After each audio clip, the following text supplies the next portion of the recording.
Said I wrote a poem and that's all I remember writing. Then he turned to the whole school, that is their General Assembly. I said, well, John has done us proud. He entered a national writing competition and the whole Ghana, he won the first prize. Whoa. Actually, people even thought I hated women. Okay. I didn't used to have much to do with women. When we were young, in that, a friend told me that some girls had planned to rape me. Oh. And that I was a bluff. Okay. They said I don't, You don't mind them. I don't mind them. While some other guys were jumping left and right, I would just... Many young guys, they tend to come into industry with that mindset that they are going there to be able to... It's never occurred to me. Frankly speaking, I broke my virginity at 29. What? You're wondering how at 29 years? 29 years. I was almost 30 years. Whoa.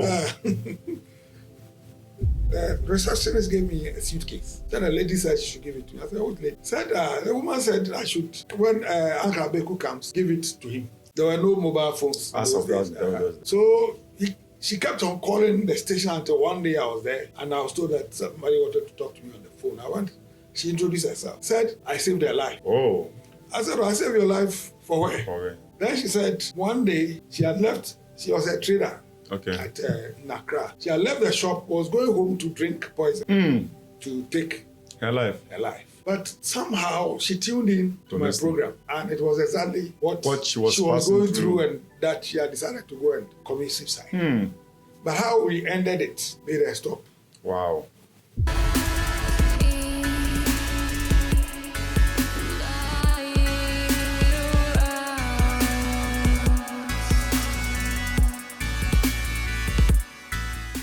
Welcome to another episode of the Classic Show on RMC TV. We are back once again. Today we are here with a legendary actor.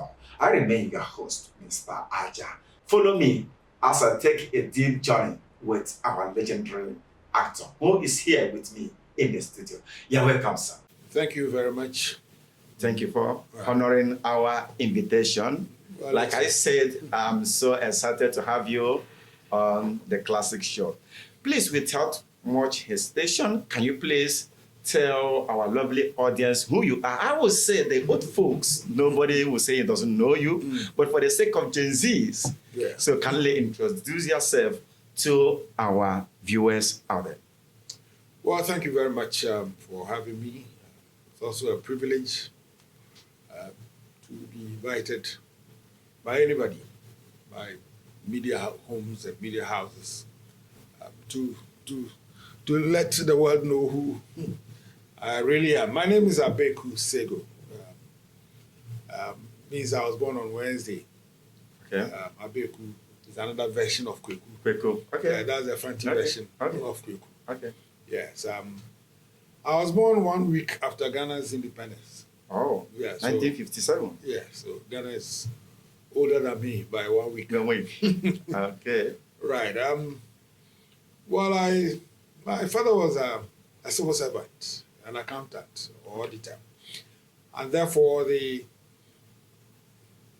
routine was that nearly every 3 years he was transferred. In those days, because of one of the checks on corruption was that especially people who handled public funds were not allowed to stay at one spot. What is the reason? For too long.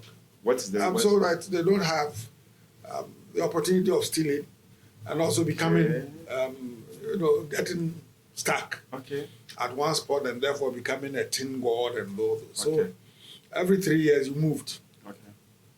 So I was born in Koforidua. Okay. And then by year 3, we had moved to Kumasi. Actually, my parents, I'm the second born. So my parents moved because I was also with my grandmother in Koforidua. So my parents initially moved without me. My grandmother did not want them to take me along, so they left me with her for some time. It was when I was 5 years that my father decided that it was time for me to start school. Okay. So he came for me. I did some nursery and kindergarten in Koforidua. But I went to class 1 in Kumasi, a school called, then was Government Boys Primary, popularly known as ASIM. Okay. So I started school in ASIM. Class 3, we were moving again. I mean, class 3, second term, my father was transferred to Takoradi. From Kumasi To Takoradi. Yes. And then in Takoradi, another 3 years, we were transferred to another to Accra. Okay. Then my father had become a big man in the civil service. So he had to come to the headquarters. But I did not come with them. Okay. You remain in I remained Kumasi. I came to Saltport. Okay. To Anant, my mother's younger sister. You know, she liked me a lot. In fact, she loved me so much that she came, because when I was with my grandmother, she was with us. Okay. And then when she became a nurse, was a nurse at the Saltport Hospital, she decided that I should come and live with her for some time. So I came to Saltport, the Anglican primary school. So it was at the Anglican primary school that my interest in the arts began. Okay. Class 5. We had a teacher. I've been looking for that man since I left Saltport. I met him only once. Mr. No, the class 6 teacher. Okay. He loved drama and all that. So we used to, every year, in fact twice a year, Easter and Christmas, the school used to perform a drama. One on the death of Christ, okay. And then Christmas, the birth of Christ. Okay. And I used to play major roles in both, you know. So that's where my interest in the arts started building up. Indeed, on one occasion, we came from Saltport to Accra, to GBC, okay, to perform the birth of Christ. You know, and when I walked through GBC, I told myself that I'll come back here one day. You know, so when I was going to Form 1, in those elementary school side, as they call it, Form 1, my father came for me. He said he wanted me. Anytime my father came after me, it was about schools. You know, he decided that he wanted me to try the common entrance elementary school. They do it in Form 2 afterwards. My father said, he wanted me to come and try in Form 1 so that I'll get used to it. So when I go to Form 2, that will be easier for me. So I came to the Liberty Avenue school, tried the common entrance, and passed. Okay. Had admission to Ghana National College. Then my father said, if I have passed, then I might as well go. Okay. Yes, I was coming to try, but I passed, so I might as well go. So I left, went to Ghana National College, Form 1. And in Form 1, I joined the drama group at Ghana National, yes. Mm-hmm. And then once I saw an advert in the newspapers calling for scripts for a national writing contest. Okay. Then there was a magazine called the Talents for Tomorrow. They're organizing a writing contest. Okay. So I tried my hands. I decided precociously to write a poem and see what will come out of it. But have you done this previously, maybe during this? Apart from the school, normal school essay, comprehension, and all that. I'd never, in fact, that was the first time I wrote anything, apart from school exams. So I wrote a poem with my experiences as a fresh student in Ghana National Form 1. The homoing, what we used to call homoing in those days. Okay. The mischief, the beating. So I wrote my experience and submitted it. The one morning at assembly, after all the formal things, then the headmaster called me.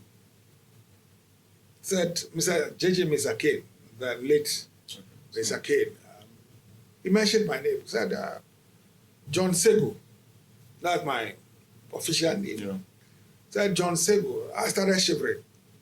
Thought I had done something? Thought I had done something wrong. Indeed, the previous week, some 6 formers had been dismissed, about 7 of them. Okay, for misconduct. For misconduct. And then we come to the following week, and John Sagoe, I started shivering. All my mates started panicking.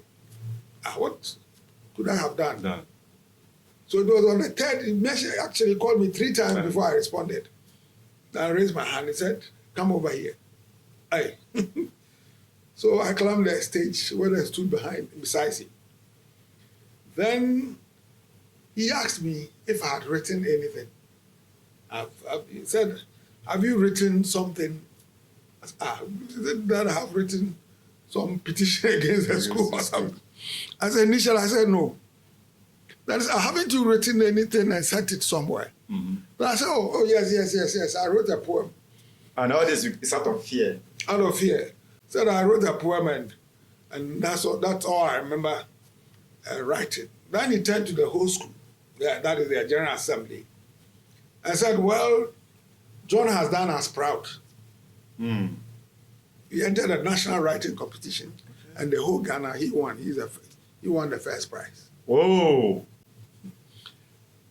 I had an uncle. My uncle was also a teacher there, Uncle Richie. Then he got up, he came and lifted me. Started shouting, he's my son, he's my son. The whole place erupted. Yeah, the whole place. I come see the school. Said, oh, the whole Ghana I won. I've done Ghana National very proud. So he said, he hopes that I will continue and not stop. And that is looking forward to the day they'll be reading John Sagoe. Mm. Yeah. So, seriously, that is the first time of serious involvement in the arts. And this was also a competition. This was also a competition. As a fresh. Yeah, fair. I was in Form 1. And you were able to beat everyone and come as a... Yeah, the whole Ghana came first. Wow. You know. So, well, I left Ghana National a year later because I got seriously injured. I was a gymnast. Oh, okay. We were jumping and I hit my leg on what we call a horse. That then you jump and, you know, somersault over. When I somersaulted, my leg or my foot hit the edge, so I came head first. Ooh. I was only lucky that there was foam mattress. That's why I hit my head directly on the mattress. But it affected my chest. So one of my chest bones popped out. Whoa. So I was rushed to the hospital, and then Cape Coast Hospital, they recommended that I should come. They should bring me to Kolebu. Okay. So they brought me to Kolebu. That is where they handled it. But I was to do a checkup almost every 2 weeks. Mm. You know, every 2 weeks I had to come for checkup. So Cape Coast to Accra every 2 weeks. Every 2 weeks. Was not the best. Yeah. You know, so I'll come spend about 3-4 days here before I went back. By the time I got back, they had another 2 weeks again. Then they had also, you know, academically gone far. Mm. So after one, I was going to Form 2. And my father said no, that was a burden. So I had to. He was bringing me to a school in Accra. Okay. So I came to Wesley Grammar School. We were living at Dansoman. Okay. And Wesley Grammar was close to Dansoman. So I came to Wesley Grammar. Wesley Grammar, in Form 4, I wrote a play. You know, The Bamboo Bed. Okay. Yes, that I did with some friends. Then later, after 6th form, GBC in those days used to run a playwriting competition. Ran a radio play writing competition. So I entered. I did a radio play, Misty Morning, and sent it. You submitted? I submitted. Like every person? I submitted. Then one afternoon, I visited a cousin at TPV. She just called me. I'm very close with her. Then she told me that she had my name on radio. Oh. But she didn't, you know, listen to exactly what it was. But she had some names being mentioned. Those was the early days of Rollins. Mm. When they mention your name on radio, to report. So what could I have done? So I told my father that Auntie B says she heard my name on radio, but she doesn't know exactly what the issue was. It was. So then my father said, okay, it was Saturday. I met my cousin on Saturday. So Monday morning, my father drove me to GBC. GBC. And we went to what they call the outer reception. When we got to the outer reception, then my father told the lady there that I'm his son, that he has heard that my name has been mentioned On the station. on the station. So we are coming to find out what it was about. Then the lady asked what the name is. So we mentioned it. Abeiku Sagoe. Then she looked at the list in front of her. And he said, oh, it's not anything. It's just that I wrote, I entered a radio playwriting competition. And I'm the first Again. Whoa. I'm the first. Whoa. And that's why they mentioned my name. My father said, oh. So he gave me money and he left. That I was going to work, so I should find my way back home. Yeah. So we went to check. The lady asked us to meet Anson Menu, one Mr. Anson Menu, the late. Said I should see Mr. Anson Menu. So I went to Mr. Anson Menu and told him that I'm the Abeiku Sagoe. And he said, do you have an ID card? I said, no. He said, how do I know? Whether it is you or another person. The way God works, there was a guy who from then became a very good friend, Efo Kojomagbe, the late, one of the leading playwrights, the late guy. Then he said, oh, he knows me. I never knew him from anywhere. He had also come. He was third. Okay. He was third, but he had also come for but he was a student at the School of Performing Arts. Okay. And Mr. Anson Menu was a lecturer at the School of Performing Arts, so he knew him. Okay. Yeah, so then Efo said, oh, sir, I know him. You know him. But whereas, he doesn't know He didn't know me, I didn't know him. Oh. He said, oh, I know him. And so many said, are you sure? He said, oh, yes. He said, if I give him the money and another person comes to claim it, he will pay. He said, oh, no problem. So he gave us it was our prize money. Okay. And we left together. Okay. We went to the restaurant in front of GBC and had a good time. We had a good time. From there, we became very good friends. Sorry to cut. Was the money involved during that time? Was it good enough? Not even enough for my transport back. Not even enough for my transport back. But it was something for you needed to be mentioned on radio station. It's in my CV. Yeah. Yeah, I mentioned it and people. At that time, I was about 19 years. Okay. I mean, that was about 6 years after the first one. Okay. You know, so this morning GBC put it together once and produced it. Then I sent the same thing to BBC, their drama, their play thing, and it was also produced on BBC. Okay. You know, so I did some poems. There was a magazine, West Africa, Mirror. I did some poems. Then I decided to try my hands on a full length play, 90 minutes, 2 hours. Okay. So I wrote Samoe, my first major play. Okay. Yes. The interesting thing about Samoe too was that he's also won an award. Okay. And that was the first attempt. That was the first attempt. Ghana Association of Writers launched what they call GAO Literary Awards. Okay. So I submitted it. I also won the first. So it was the first. The GAO Literary Awards was the first to have won the prize. Yes. And so I joined a drama group. I was working up from after sixth form.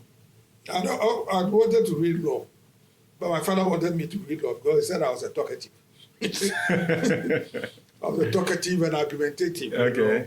If I'll argue on any issue, and if I didn't win the argument, it won't you will not be okay.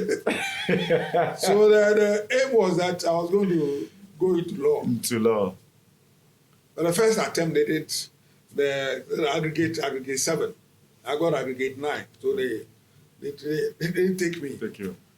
So I went to work at VRA, Water River Authority. When I went, they put me in their library. I was made a library assistant. Okay.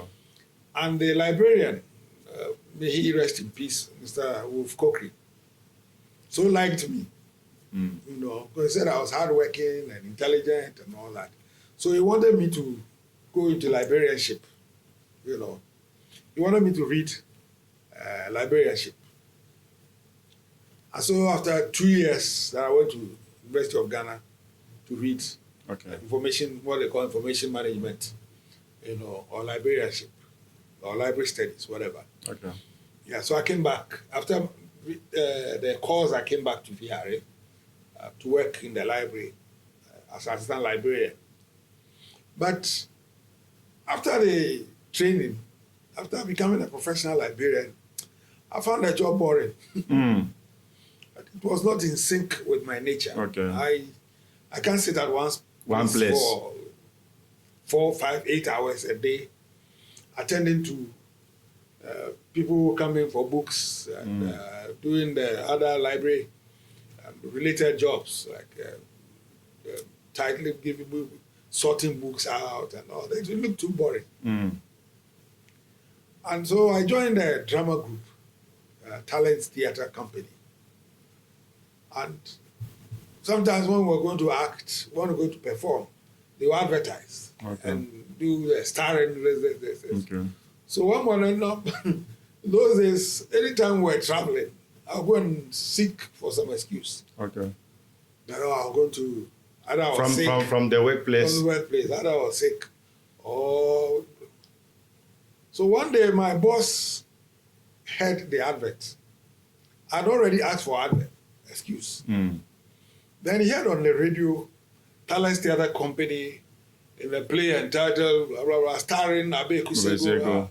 He said, so when he came to the office, he asked me if, officially, I'm John Sagoe. Yeah. The Abeiku is the day I was born. The day you were born. But I've used that for my works. Yeah. So he said, are you the same, are you also Abeiku? So I said, yes. He said, so every time when you come and say you are sick, you are doing that, apparently you are going to do concerts. His term was that you are going to do concerts. Now, either you choose between your concerts or your work at VRA.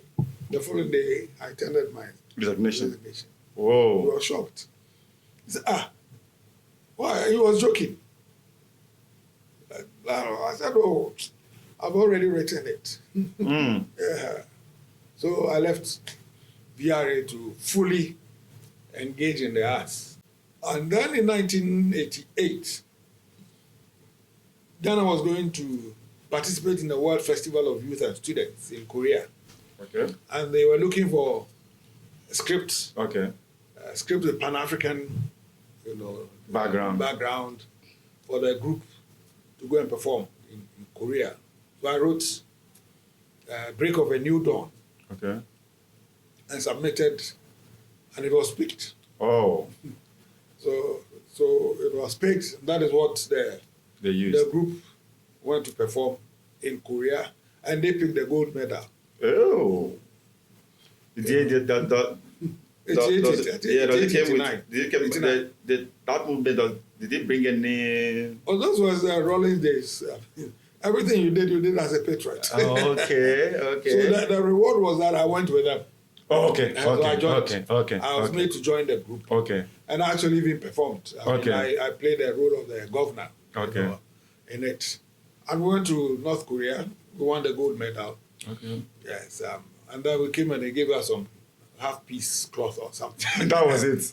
that was it. So virtually my whole life, but has been in the arts. Yeah. Before you continue, let me just ask this one: how do you get the inspiration to write about these things? Because each competition you enter, yes, even as a fresher, you always come, come out successful on that era. So, how do you get the expression to put on your poem and write your Every time I'm asked that question, I don't have an answer. You know, I've told people I don't have an answer to that. Where do you get your motivation? Sure. Where do you get your inspiration from? I've never had an answer to any time I've been asked that question. The truth is that I think it's divine. It's divine. I mean, but some people, they will say they will always get the expression maybe in the bathroom when they are bathing, some when they are on their quiet time, some when they are sleeping or their dream and they... The first advert I saw in the writing competition, I saw in our days at Ghana National, they will paste, the newspapers. Okay. Yeah, they will paste them on the board. So we'll go and read. Okay. So it was when I went and read that month, I saw the advert. And I said, I'll try. I didn't have to go to the bathroom or have a quiet time. And so from there, I went to sit down. Okay. I wrote. Wow. I sent, I wrote it. I sent it to the school typist. Okay. I begged her to type it for me. She did, and I sent it. So I'll say that it's divine. I mean, yes, probably that's what God wanted me to do. Yes, that's what God wanted me, because I was not expected to have grown to 5 years. Well, I said earlier on that I stayed with my grandmother. Yeah. That was why.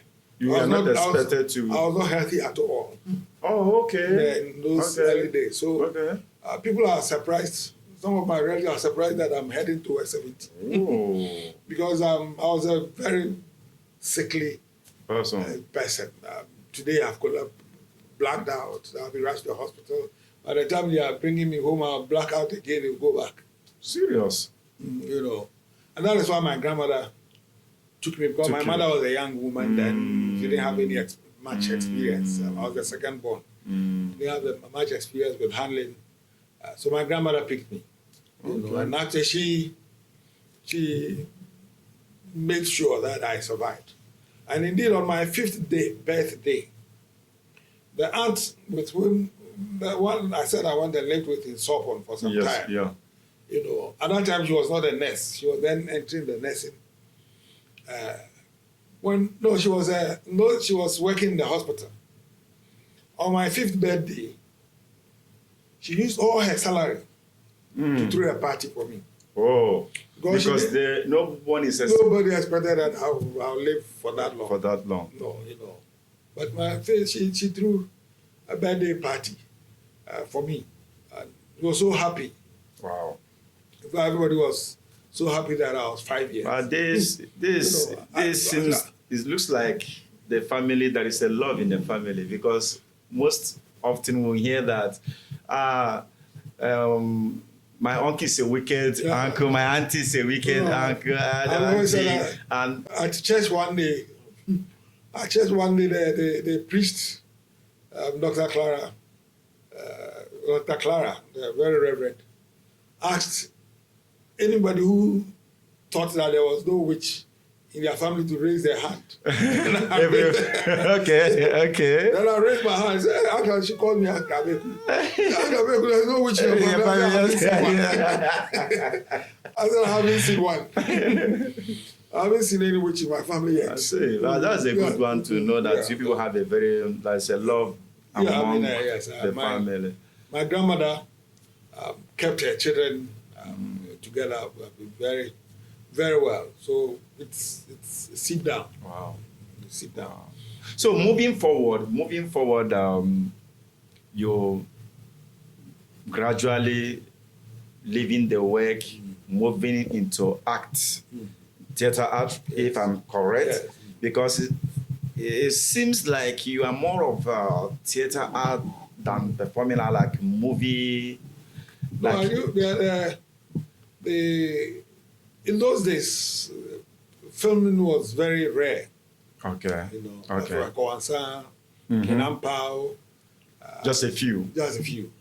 And then those days but it was play celluloid. was more. It was celluloid. Yeah. So it wasn't like video, which is everybody does. Yeah. It was expensive. Professional. I mean, you needed to be a professional to be in it. But there seems there is a more of a play. Yes, I was doing more of theater. Theater. Stage. Stage. Or stage. You know, and so I joined the Talents Theatre Company, which was led by Kofi Potofe. Okay. He's once the chairman of the NDC. Later became the chairman of the NDC. And Talents was virtually a school, an academy, you know, where theatre arts was taught. Okay. Yes. So if you went through Talents, you acquired the skills. The skills. You acquired the professional skills, the techniques and all that. You know, so I formed my own theatre company too. Okay. First, some people formed it and invited me to come and lead it for them. And then theatre was also a thing, you know. So we were all there. Then I later moved into communication. Okay. Because I started when you came in, the medical school students then.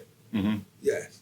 So they asked me to write a play on teenage pregnancy for them, which I did, and they performed at, if you know Manchagbona, that is Jamestown. Jamestown. Yes. The then country director of UNFPA, Ian Harry, was there. He watched the play. So when we finished, then he asked who wrote it. And I was shown to him that I am the one who wrote and directed it. He said, oh, that's a very beautiful piece. Are you already working with the young people, or you'd want to work with the young people? I said, I'm already working with the young people. I wasn't old myself then. And then I was my church youth leader, International Central Gospel Church. Okay. At the time, I was the youth leader. So I said, I'm working in the church. So he said, well, if you have a first degree, there's a postgraduate program on adolescent health in the US, Chicago, Illinois University, if you would like to go. And I said, oh, why not? Why not? So I went and studied adolescent youth management. Okay. But when I came back, then USAID had also heard of me. Okay. USAID. So they called me. They said, oh, they wanted me to go and read communications for population programs. Are they the one? Are they? UNFPA sponsored me to Chicago. Okay. When I came back, then USAID also decided to sponsor me back to the US Johns Hopkins University to go and do population communications. Okay. Yeah. So I went, you know, and came back as now into communications, because now then Ministry of Health engaged me, you know, widely in their educational programs. Okay. Yes, and all that. And that is when Ghana was also moving towards democracy. Okay, the Rollins was about to transit to democracy. 1992. Yeah, so they wanted to use drama to educate Ghanaians on democracy. Okay. The constitutional process, the democratic, the transition. Yeah. So I was invited personally by Rollins. Okay. The man you were afraid of. I was invited personally by Rollins, and he told me that I'm aware. He said, you are aware. So, which means by then he have heard of me already, yes. I'm aware. He said, he put it to me directly. You are aware that we are moving from PNDC to democracy. We want Ghanaians to understand democracy before we get there. And one of the tools we want to use is drama. It's drama. And I've heard that you are very good at it. Yes. I said, yes, I'm very good at it. So I said, okay, then there's a group there. The CDR had a group, a drama group. So I should go and work with them, you know, for the drama programs.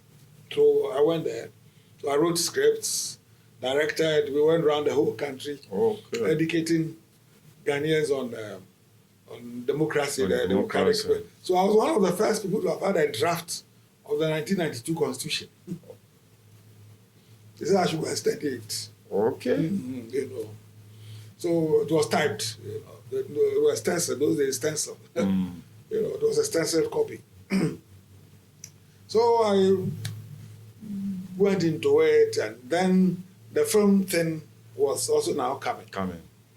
So I converted my summary script, the stage script, into a screenplay. Yes. Before you go, let me digress a little bit. During the period you are moving from one region to another, doing playing the show. Yes. And this is somebody that was instructed or commanded by the chief of staff himself or the Rollins himself. What was the influence like? I mean, and I know as a young, fresh, handsome guy, what was the experience with women and the other benefit that comes? People ask that question, but I don't have answer. Actually, I was what people even thought I hated women. Okay. I didn't used to have much to do with women. Okay. In fact, there's someone I heard one were young in that someone. A friend told me that some girls had planned to rape me. Oh. And that I was a bluff. Okay. They said I don't, You don't mind them. I don't mind them. While some other guys were jumping left and right, I would just. Because honestly speaking, we hear of people, maybe let's say during those years, and they have such privilege, how they have children with lots of women, any region they went for play and things like that. There was one Kumawood actor, I don't want to mention his name, he say in his list that he slept with over 3,000. And what has he gotten from it? And he decided not to count again. And when they moved from one region, so... And what has he gotten from it? Absolutely nothing. Yes. Very soon you start feeling the effect. So why this, I'm interested in this, is that many young guys, they tend to come into industry with that mindset that they are going there to be able to... It's never occurred to me. Oh. Well, frankly speaking, I broke my virginity at 29 years. What? You're wondering how at 29 years? 29 years. I was almost 30 years. Whoa. I mean, what do you...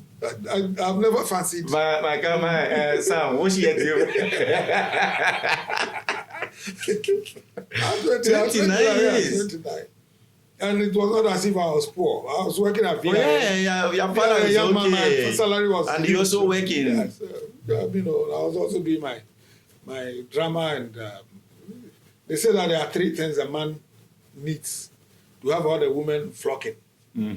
One, popularity or fame. And you have it. 2, wealth. I may not have it, but I'm not poor. You're not poor. And then good looks. Yeah, I have it. You have it. The honest truth is, if someone else is telling me this, I will argue it from now to tomorrow. It's a lie. It's very true. I didn't fancy. Okay, as we proceed, I would like to also know, having the opportunity to be commanded by the #1 man in the country to go and do something. The cash aspect, or still sacrifice? Sacrifice. In those days too, in fact, it was always a privilege to do something for your country. I mean, it still is. But as a popular person or celebrity doing all this, I know even now, some people, I believe even olden days, they used to gift actors, some popular people, those that loves them normally, that one, now I got plenty. Okay. Yes. A typical example was I was hosting a radio program. Okay. Listeners called the Listeners Court. Okay. It was virtually the most popular radio program at the time. Okay. We used to dramatize issues. Okay. People's problems, But we made it look like it was real, that the real people were involved. Then one day I went to the studio. I saw the receptionist gave me a suitcase. Said a lady said she should give it to me. I said, what lady? Said the woman said I should, when Uncle Abeiku comes, give it to him. Okay. There were no mobile phones. As of those days, yeah. So she kept on calling the station until one day I was there, and I was told that somebody wanted to talk to me on the phone. She introduced herself. Said, I saved her life. Oh. I said, I saved your life for where? For where? Then she said, one day she had left, she was a trader at Accra. She had left the shop, was going home to drink poison to take her life. But somehow she tuned in to my program. And it was exactly what she was going through, and that she had decided to go and commit suicide. But how we ended it made her stop. Wow. You know, and then the following day she was traveling to the US. You know, so she stopped, didn't do it, took my advice and braved it. Then she went to the US. One afternoon she was walking in front of a shop. When she entered, I saw the things she bought for me. I said, oh, this one's I'm buying some to go and thank the man who saved my life. Wow. You know. So it was then that we arranged and met. And later, she took me to lunch one afternoon. And, you know, so those are some of the benefits, you know, that you get. It's not always money. No, it's not always money. Honestly, I've never valued money. If I get it, fine. But I don't rush for it. Okay. I don't run. But I tell people that the things I've done for Ghana, not only as an artist, but many other ways. I should be flying my private jet by now. If I was in the US or UK, I would be flying my private jet. That's it. But I'm not too bothered. The important thing for me, for every person, is that you're able to take care of the children. You bring into the world. Yeah, exactly. Let them lead them to lead their own life. That you are done. Yeah. The rest is just fun, you know. Here and there you meet friends. So, being somebody who grew up, love entertainment, starts with drama. At what point do you get to movie industry? Yes, as I said, I was already doing TV too. You know, GBC. I was writing for GBC, the drama. I was also running sports commentary for GBC. But in 1993, then I converted my first major script to a play, to a film. The film. Yeah, Samurai, Son of the Thunder God. You know, and it did quite well. Then I think I did about 2 more, of course. And then I did a course, and I did another one. And then I did Nemesis.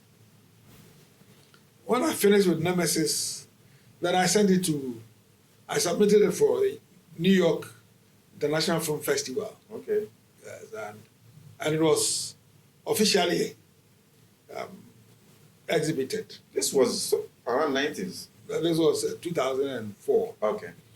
2004. So the film Nemesis was officially exhibited at the New York International Film Festival. It was nominated for Best Story Foreign. That is the best foreign story. But in those days, our equipment were not good. You know, and in judging these things, equipment and all that comes in. Yeah. So at that time, we were using the Super VHS. You know, that is what I used to shoot it. And I was nominated, but I didn't win it. First time I didn't win. You know. Then I did a TV series, Standard Life, on TV3, and it was the most watched television program in Ghana for the period. This was in the days of the Mexican soaps and all that, Acapulco Bay and all that. A private research company did and indicated that we were flying high above every other person, you know. So I did a couple of TV programs, the Standard Life, Star Witness, Ayalolo, another, there's a very popular one, number 5 Kotokraba Street. You know, so I did plenty of them, but I also went into historic drama. So the Ghana's the Kwame Nkrumah's Declaration of Independence for Ghana, I put it into drama. And up to now, every 6th March, they're shown at the Kwame Nkrumah Memorial Park. Then I did the 28th February, the Osu Castle Junction shooting incident. I did that one too. So we do it where it occurred. Okay. So 28th February, we go to the Osu Castle Junction to play it. The Kwame Nkrumah Declaration, we go to Kwame Nkrumah Memorial Park to do it. You know, and so on and so forth. And then I've written lots of plays but I've produced 17 plays at the National Theatre. These days, some young ones have come, they think they are inventing, it, you know. So basically, on and on and on and on, yes. Yeah. What's your view looking back? This question will come in a two way, both in theatre art. Do you think those that are still doing play, do the country still have that feelings as to compare to the olden days? Or do you think they are doing it more better? I just want, from your point of view, let's do the comparison a little. Yes. Can you compare the story that they are doing today in theater to the ones you people did? I'm still doing. I know you're still doing like the one you people did Earlier on. One Kwame Nkrumah, every time we mention Kwame Nkrumah, because since the beginning, he's been the only president who's had a vision for the arts. For the art.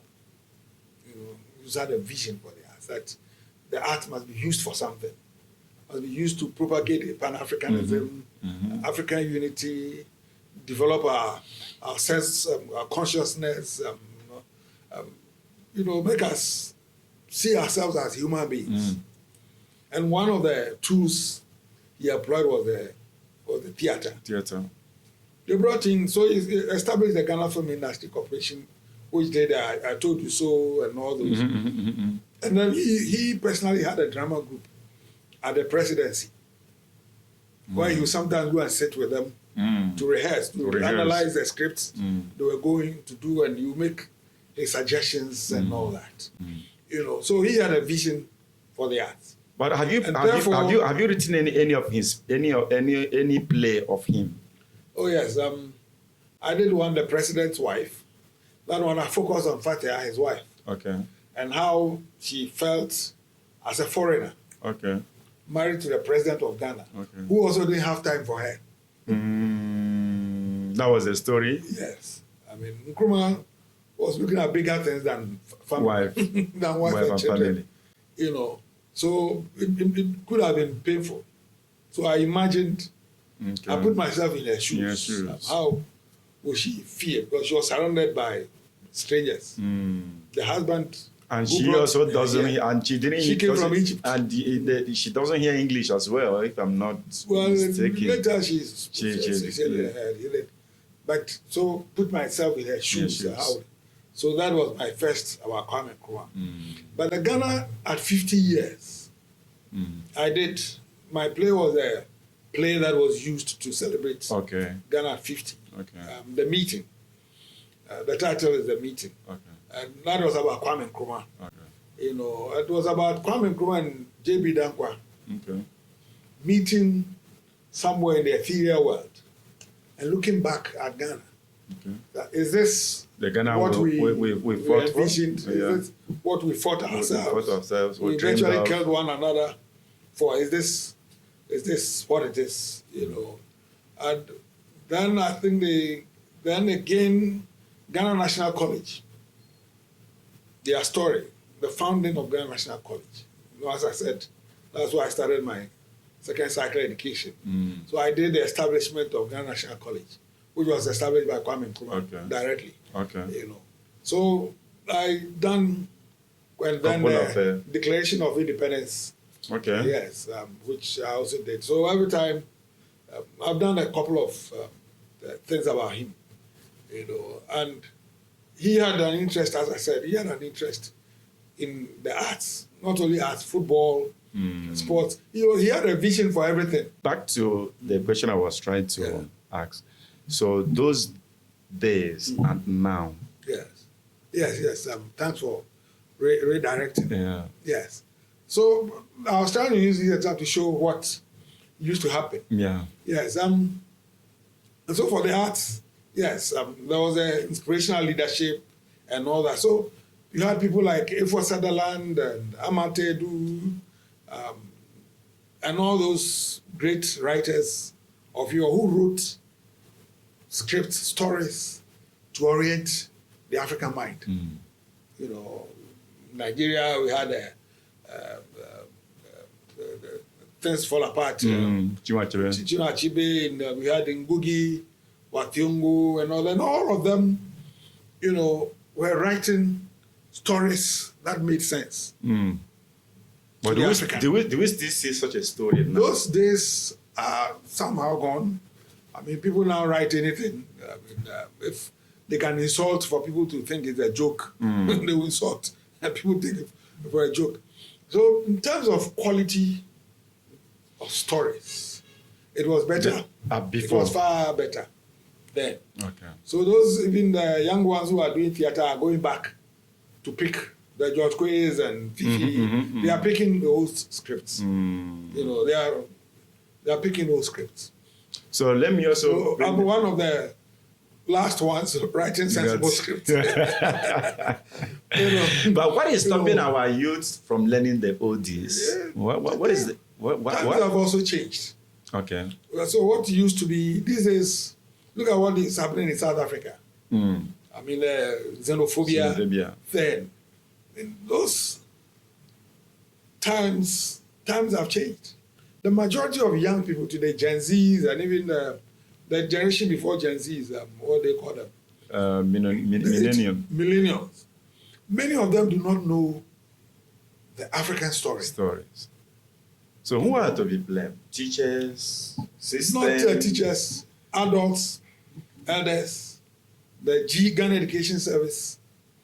Ghana Education Service, in fact, not only Ghana, Nigeria, everywhere, Africa. Because IMF, World Bank say don't teach history. So they've taken, the young people who are misbehaving in South Africa, to some extent, I don't blame them. They don't know the sacrifice, the sacrifice other people have made to make them who they are today. Walk to everywhere. Even still, there are some parts in South Africa that blacks cannot go, even today. But that's the sacrifices Africans made to get them. I acted in a few of those plays, Shaka, the Zulu, and all that. We did all of them. Looking at the oldies and what we are doing now. I mean, those in the olden days, we used to watch foreign images. It's white. We used to go and watch Indian films, American films, British films, Chinese films. And then we started doing our own thing. So we were thrilled. So people were happy to see our own people on the screen. Unfortunately, those of us in the industry did not take advantage of it. We did not take advantage to come up with a proper training, the proper knowledge. Stories, things that will teach about Africa, the black man's self-consciousness and all that. We started fooling. And people begin to lose interest. People started writing useless stories about ghosts and witches, portraying our own people were portraying Africans as witches. Well, we have witches. You said, But we have witches. I haven't seen one. So this is typically the problem we had in the movie industry that Yes. made viewers. They made it look like it was real. And people begin to lose interest. Lose interest. I got every day, every day, ghost, every day, which. Moving forward, I'm glad that I have you in studio today. I mean to ask. Let me be. What word will I use? Let me play a devil advocate. Are you an enemy of Ghana movie industry? No, I can't be. You cannot. I can't be my. So I can't be an now, enemy of so myself. somebody told me to ask you this question. Why then do you hold Ghana Actors Guild captive for over a decade? It's an interesting question. I haven't held Ghana Actors Guild captive or whatever. It's a long story, what happened? but let me cut it short. Yeah, Kari, what happened? You see, we went for elections in 2014, Yeah, national executive yeah. elections, and elected a 9-man executive into office. Reverend Eddie Kofi, Vivian Acho, Ziggy Nettison, Francis Dobe, Solomon Sampa, 9 of them. Including Van and the oil. Including, no, before Van. Okay. Yeah, before Van. And unfortunately, the president died. Eddie Which Kofi, is Reverend Eddie Eddie Kofi. Kofi died. Vivian Acho traveled to the US and then come back. That was the vice president. Solomon Sampa, the welfare officer, died. Okay. So 3 people Out of died 9. out of 8. Out of it. It's supposed to be 9, but the financial secretary position is reserved for a professional accountant. Okay. So that one we don't vote on. Okay. So out of the 8, 3 died, leaving 5. Then the executive decided to conduct by-elections Okay. for president, vice, and welfare officer, Okay. which was normal. Okay. That is what is in the constitution. But a group of people, led by Samuel Fisher, Oscar Provençal, some others, they got up and said, no, because 3 people were dead, we should kick the entire executive off. But the constitution It says by-election. A by-elect, but the constitution. Even if 7 of them die, leaving one, you have to conduct by-election to fill And it. they have a specific year their tenure is supposed to end. Yes. They have 10 4 years. Yeah. But they died, the COVID died very early. I think 1.5 years later he died. In the office. Then Vivian traveled, and then Solomon Sampa also died later. So I insisted that we should hold by-election. I endorsed my supporters that we should have by-election. Fisher supporters said, no, we should kick them all out. And we said, do election all over again. And we said, no, that is not correct. Is that not a breach of constitution? It's a breach of the constitution. So the executive went ahead to conduct to organize the election. I said I wanted to be president. And then I filed. The executives, which means part of the remaining to fill in the vacancies that had occurred as a result of the death. Yes. And the travel. So the remaining executives, those that are left, are still there. Yeah. Yes. Are they in support of doing the by-election? Yes, of course they were the ones who were organizing the by-election. Okay.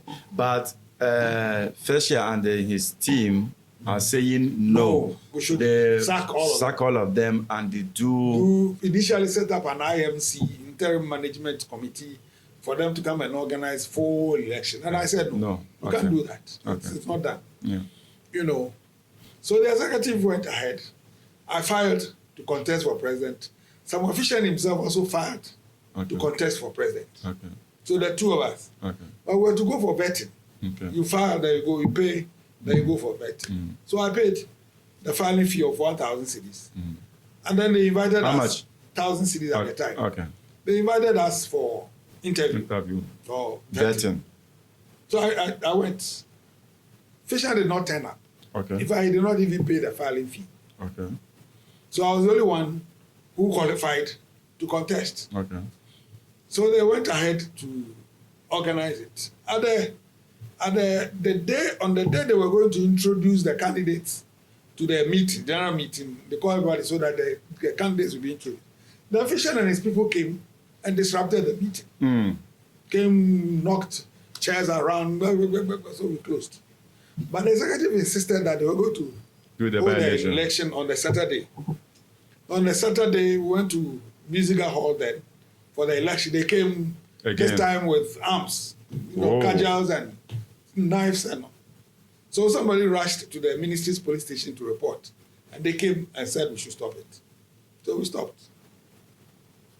Then the minister at the time, Elizabeth Ofusu-Ajah, the minister for arts, tourism, head of it. So she invited us to her office. And we went, she asked what was going on. And everybody narrated his part of the story. And she said, oh, this one is election matter. Yeah. What again? It is election. Go and hold your elections.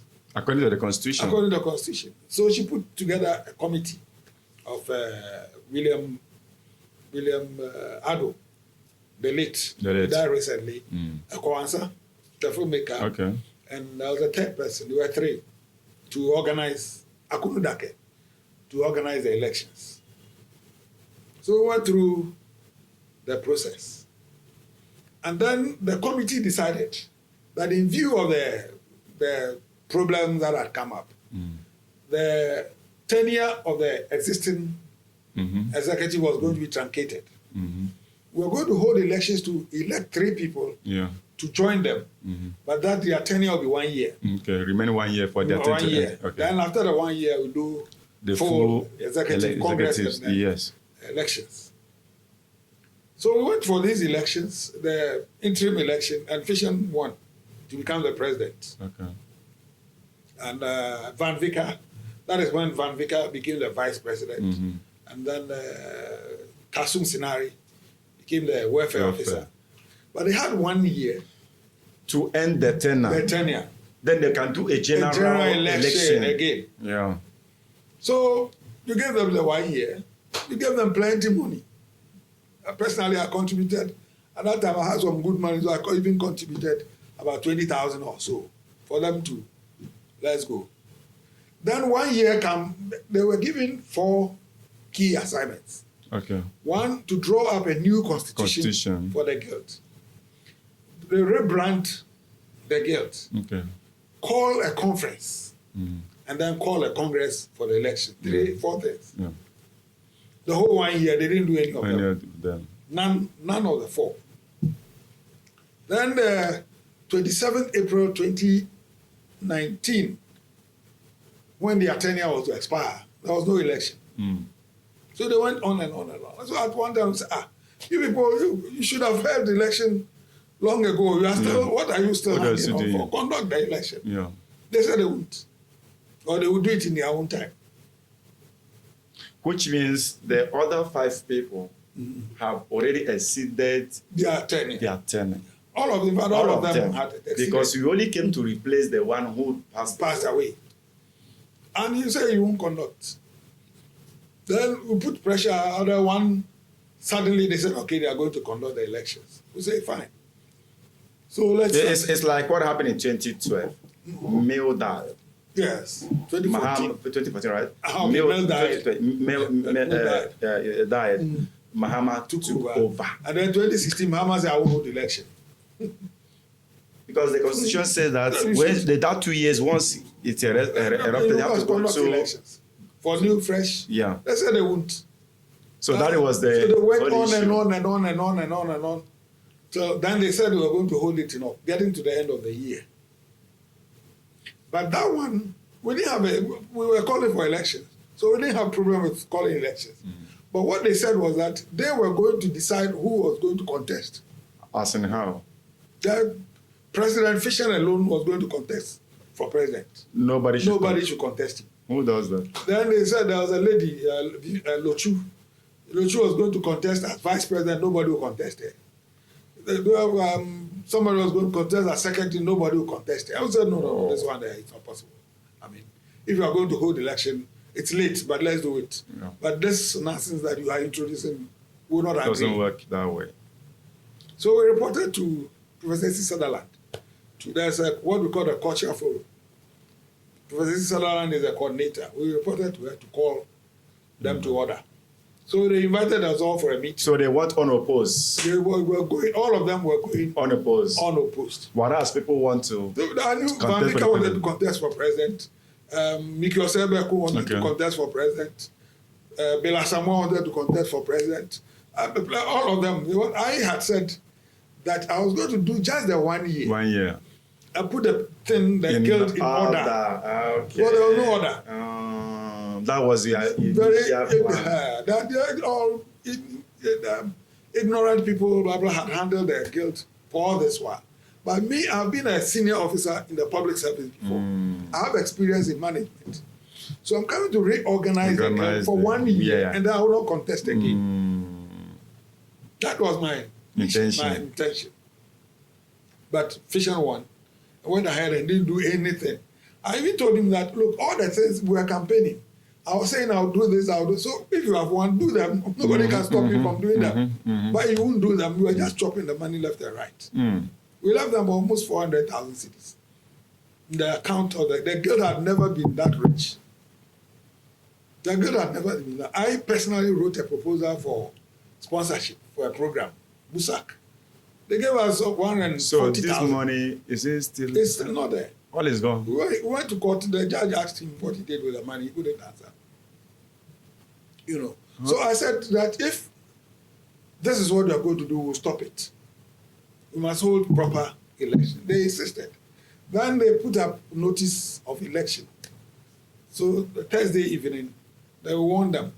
The Thursday that we were going to do election on Saturday, and that these were the candidates, all of them unopposed. So Friday we went to court to stop it. Okay. That was how The we whole ended thing. up in court. And as for the rest of this long period, it is the court, it's not me. I was not making It's on a card that is holding the process. It's the court that will decide, come on this day, come on this day. And in fact, all that happened delayed because their lawyer was not coming to court. Their lawyer was not coming. You come one day and then not come again. For a long time. Then you appear. And ask for adjournment. Then he goes. That is how come. So this is the true story. If anybody has any contrary, This really affected. It really affected the Yes, Ghana it affected artists, the guild. both the young but and as the of now, the old. National Film Authority, there's a slot for Ghana Artists Guild. The minister has refused to let anybody go on until. But the judgment has been passed. The judgment has been passed, and they try to play some tricks, but I stopped their Because I lawyer. learned 3 months has passed already that they gave yes, Van Africa should have organized. It's passed. So we have to report back to the court that otherwise Van Vika could be held for contempt. So we have to explain why the election has not been held to the court. So Yes. that's So at least with this, the young artists will understand the reason why the guild was Yes. not Has- functioning for many years. So let's And dive even in. when they said that once we were in court, Fisher was still going around holding himself as the president. As the of president. For official functions, he would go and introduce himself as the president of the guild. So what held him from organizing, all that our going to court was to stop the election, not to stop him from performing his It duty. even gave him more period. It even gave him an extra 10 years. Even he can even still perform his he could still perform his duty or even do the election in the proper way. But he didn't. Okay, Daddy, moving forward, let's talk about Fiancra. Do I get the name? Yes, yeah, Fiancra. What is it all about? Yes, Fiancra is an Edinkra symbol. Oh, okay. One of the Edinkra, yes, unity. And you see, one of the sectors of the arts that has virtually been left to die off is traditional music. Okay. Traditional music.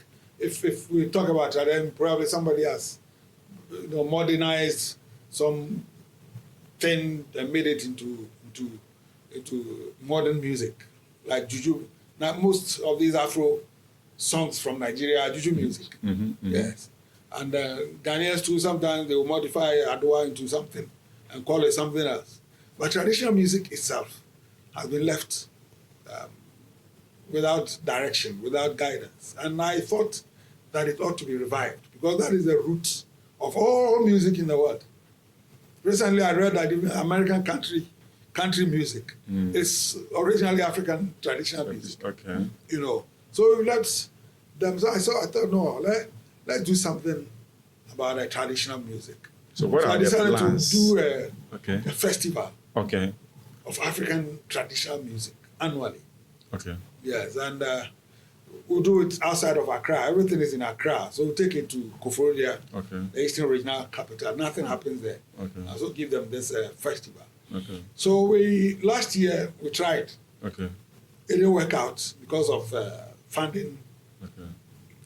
problems So and all that. if I so we're understand- going to start. If I get you correct, is it kind of every region bringing their traditional Every music country. to? Okay, not only Ghana. Ghana, This African. Africa. Africa So traditional. let's say group of Traditional traditional musicians. music from, let's say, far away from the east Yes. of Nigeria. They can come. Yes. They can come. Yes. So this is just to exhibit, for them to showcase their. Their music, their Their traditions, music. their culture. Okay. You know, they put our traditional culture on the global map. So how do you intend to? Americans, But how do you African intend to- Americans, jazz and all reggae, they are all part. But how of the do you African intend to achieve it in terms of sponsorship? Are they going to be the one to sponsor their coming? Let's say the group is coming from eastern part of Nigeria. How will they be able to transport themselves? I'm talking about their funds. I think that yes, each country, each state Okay. ought to be able to sponsor its participation. Okay. So Nigeria- this will be like they are going to market themselves to other. The world, you know, to market their traditional, their culture Okay. to the world, and the benefits are immense. What are some of the benefits? One, the country itself. Okay. It's like going to World Cup. Strictly speaking, what do we Okay. get from playing Only just in people, World only Cup? the popularity. It's only sports, popular, we make noise, that's Yeah. all. So that one is also the fun. And then the unity as Africans. Okay. African unity. These are the opportunity to create bonds, unity. Yeah, unity. I remember when we went to Korea, those days, you know, there's a group from Zimbabwe, and they came to watch us. Okay. And they saw the drum in the hectic Ghanaian traditional drum. And they came to us and said, oh, they don't have that. So would we be gracious to let some of their people come And learn. to learn, you know, the arts of drumming? Such, obviously, yes, we gave some came to the school of performing arts, you know. So that's a unity, you know, the African unity. And then it's also to promote tourism. Okay. If you come, we promote you to be screened live on TV, and people to draw people to your country. You know, you also benefit from it, and then your musicians too. We create jobs for them. You know, and potentially create wealth for them. You know. But is it that we are losing who we are as African? Because olden days, when you go to funerals, Yes. wedding and so on and so forth, you will see all this traditional music being Yes. played there. Yes. But these days you hardly see it. Yeah, because we're losing it. You know, modern music, foreign music has taken over, and unfortunately, even our musicians think that by playing foreign music, you're making it. Making it. Yeah, so all our musicians are playing something, and then you pick town hall. Is it town hall or dance hall? Dance hall. You are playing dance hall music. I always say that a country like Ghana, where dance hall artists are our icons, musical icons, it's not right. It's not right. I mean, And now dance hall, I think it's also somebody's. it's somebody's. Jamaican, Jamaicans. the Caribbean. That's their music. So can you compete with a Caribbean in dancehall? But I think that Who can play is- reggae better than Bob Marley? I think that's what the Ghanaians used to put more energy on. Because, example, the people of Igbo in Nigeria, when you will listen to people like Flavor and some of them, it's like they use the original, their traditional. No, I honestly, I like Nigerian music. I mean, people say I like Nigerian music. I like Nigerian music because I feel the tradition. The tradition. I mean, even the Afro pop. Yeah. Is Juju music. Yeah. That has been, they've added Western instrument. When we listen to Afro pop and listen to Juju music, that is it. But Ghanaian musicians take Adowa and also modify it. They won't take Adowa. They say they are doing rap.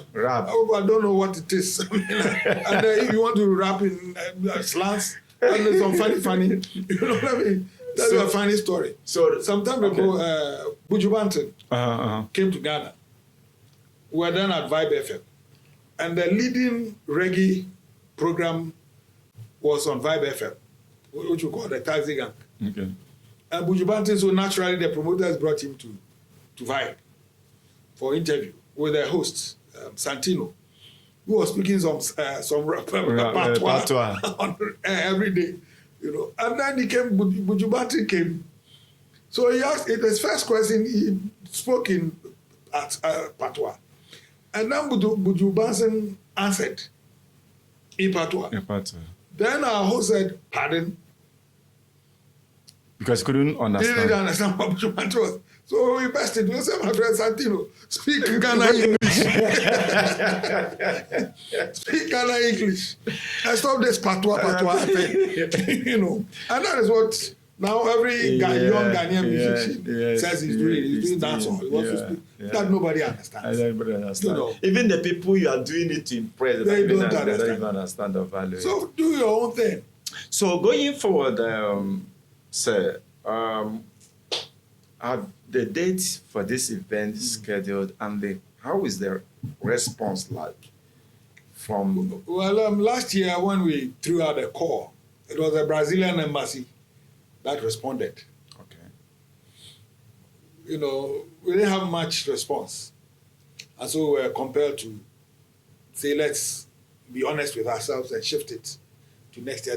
We have it now that in June that we're going to start. So you wrote to embassies? We wrote to embassies. We wrote to all the African embassies. Okay. Brazilians responded. Okay. And the rest didn't. But we're going to, from June, we're going to start again work on it, yes. Okay, so which means it can be... 20 December, it's as part of the Ghana, the December in GH. Yes. Okay. I think it makes sense. At least maybe people who are they'll use it as a vacation period, traveling and stuff like that. Yes. Fortunately, the chief executive officer of the Ghana Tourism Authority has assured me that this year they will support us. Okay. So through them and the GTDC and all those, we hope to reach out.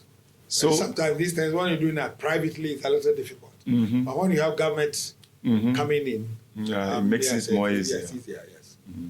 So as we are wrapping up, can you throw more light about the Ghana Information Sector Award? What is it all about? Ghana Information Sector. Informal. Informal, sorry. Yes, Ghana Informal Sector. Okay. Yes. Again, see, we are lopsided in our political and public talk. Governments since time have always said that the informal sector is the largest contributor to the economy. Okay. But every country, even America, where they have huge factories and all that, the informal sector is the largest. Ghana is about 80%.